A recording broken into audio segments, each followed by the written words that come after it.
আজকে বিকেলবেলাও রেডি হয়ে বেরিয়ে পড়লাম, না ক্যাটারিং যাওয়ার জন্য না, কোথাও ঘুরতে যাওয়ার জন্য। তাই চলে আসলাম গোবলের খাটালের আড্ডায়। এই যে ঝামেলা হচ্ছে কে কোথায় যাবে, নতুন রাস্তা খোঁজ না, কে কোথায় যাবে সেটা। তুই তোর বাসর রোড খুঁজিস না, বাসর বাসর আসলে ভর্তি বিল ভাই যাবি মানে তো গাইস অনেক হাসাহাসি করার পর আমাদের প্ল্যান ঠিক হলো যে আমরা বারাসাতে যে ভর্তি বিল আছে সেখানে যাব। তিনজন মিলে হাসি মজা করতে করতে বেরিয়ে পড়লাম হচ্ছে ভর্তি বিল যাওয়ার জন্য। কিন্তু দুঃখের কথা হচ্ছে গাইস আমরা কেউই হচ্ছে ভর্তি বিলটা চিনি না যে আসলে সেটা কোন জায়গায়। তাও সেটা কোনো ব্যাপার না, আমরা জিজ্ঞেস করতে করতে ঠিক চলে যাব। তারপর যেতে যেতে হচ্ছে গাইস আমাদের খুব অন্ধকার হয়ে যায়। তাই আমরা একটা কাকাকে জিজ্ঞাসা করলাম যে কাকা এখান থেকে ভর্তি বিলটা কত দূর। কিন্তু এই কাকা হচ্ছে আমাদেরকে কোনো কথা জবাবই না দিয়ে সেখান থেকে চলে যায়।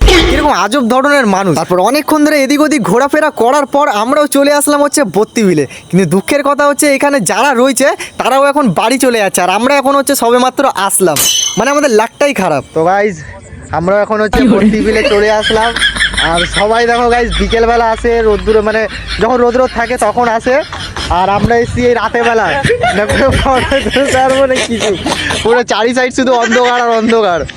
তো গাইস অন্ধকার হয়ে গেছে, এটা নিয়ে এখন আর কিছু করার নেই। এখন না হয় জায়গাটা চিনে নিলাম, পরে না হয় আবার আসবো। তো একটা দোকানের মধ্যে তারপর আমরা ঢুকে পড়লাম চা খাওয়ার জন্য। তো চাটা খেতেই গেলাম, চাটা এতটাই গরম ছিল যে আমার মুখ পুরো হচ্ছে পুড়ে গেছিল। তো এটাতেও কিছু করার নেই, আমি তো প্রথমেই বললাম আমাদের লাকটাই হচ্ছে খারাপ। তারপর চা খেয়ে হচ্ছে সেখান থেকে গাইস আমরা বাড়ির দিকে চলে আসলাম। বাড়ির দিকে আস্তে আস্তে আমার খুব কান্না পাচ্ছিল, কেন কান্না পাচ্ছিল সেটা জানি না। তাই আমি একটুখানি কেঁদে নিলাম।